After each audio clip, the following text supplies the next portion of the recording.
मैंने नगमा को कॉल की कि अपने बेटे को तो कुछ देर के लिए मेरे घर भेज दो। बाजार से कुछ चीजें खरीदनी है। मैं आज दिल में काफी अजीब सोच रही थी। मैं चाहती थी कि आज किसी न किसी तरह से मैं अरशद के साथ खेल पाऊं। अरशद नगमा का बेटा था। नगमा मेरी अच्छी सहेली थी। नगमा के पास मैं जब भी जाती थी तो अरशद मुझे गौर से देखता था।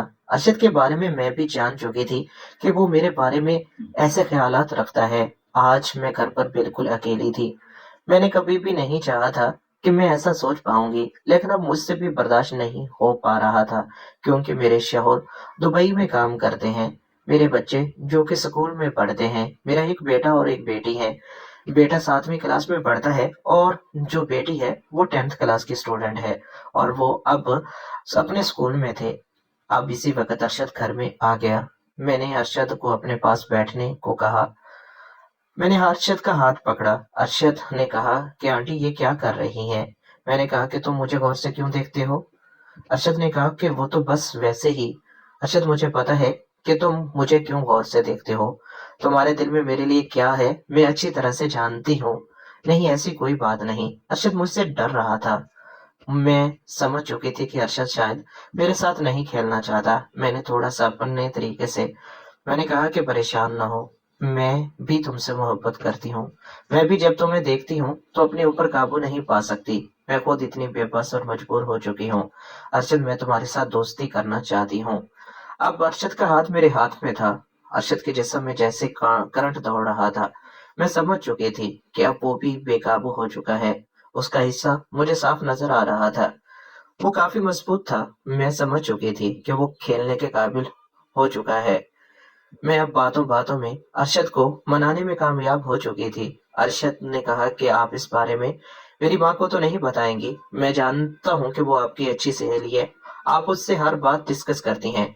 अगर ये बात भी हो गई तो फिर बहुत बुरा होगा। मैं नहीं चाहता कि इस बारे में किसी किस्म की कोई भी बात हो। तुम परेशान ना हो, ऐसा नहीं हो सकता अरशद।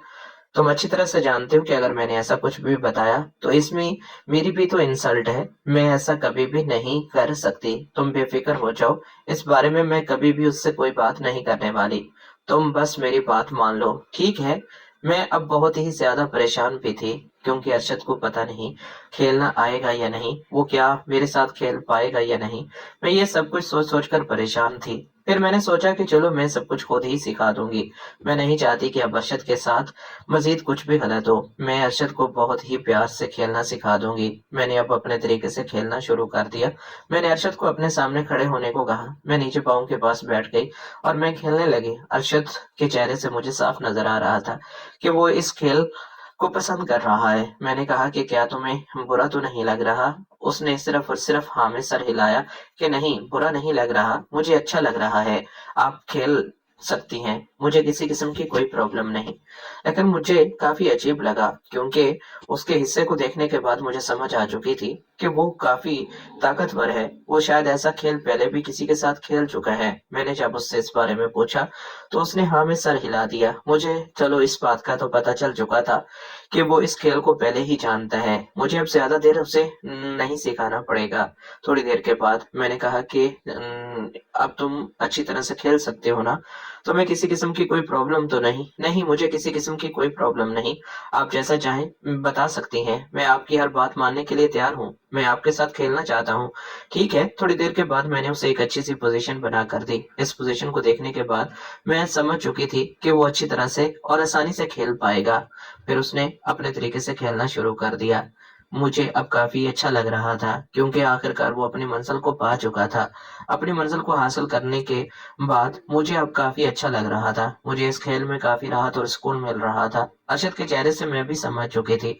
अरशद की आंखें बंद थी, जैसे वो खेल अपने दिल से खेल रहा था। मैं तो अब बहुत ही ज्यादा खुश थी। थोड़ी देर बाद वो बहुत ही ज्यादा तेज खेलने लगा, क्योंकि ऐसी स्पीड तो मैंने कभी भी अपने शौहर की भी नहीं देखी थी, जितनी स्पीड से वो खेल रहा था। मुझे अब बहुत ही अच्छा लग रहा था। मैंने उसे थोड़ा सा आहिस्ता खेलने को कहा। मुझे लगता था कि वो बहुत जल्द थक जाएगा, और ऐसे थक कर यहाँ से चला जाए ये बात मैं भी बर्दाश्त नहीं कर सकती, क्योंकि मैं मुकम्मल तौर पर खेलना चाहती थी। मैं नहीं चाहती कि जब तक मैं मुकम्मल ना खेल पाऊँ। मैं नहीं चाहती कि थी कि ऐसे ही वो चला जाए, इसलिए मैंने अब उसे एक और अच्छी-सी पोज़ीशन बना कर दी। मैंने कहा कि अब खेलो। इस पोज़ीशन को देखने के बाद वो वाक़ई ही बेकाबू हो गया। इस बार तो जो कुछ भी होने जा रहा था, बहुत ही ज़्यादा अजीब था। इस खेल को वो अच्छी तरह से जानता था।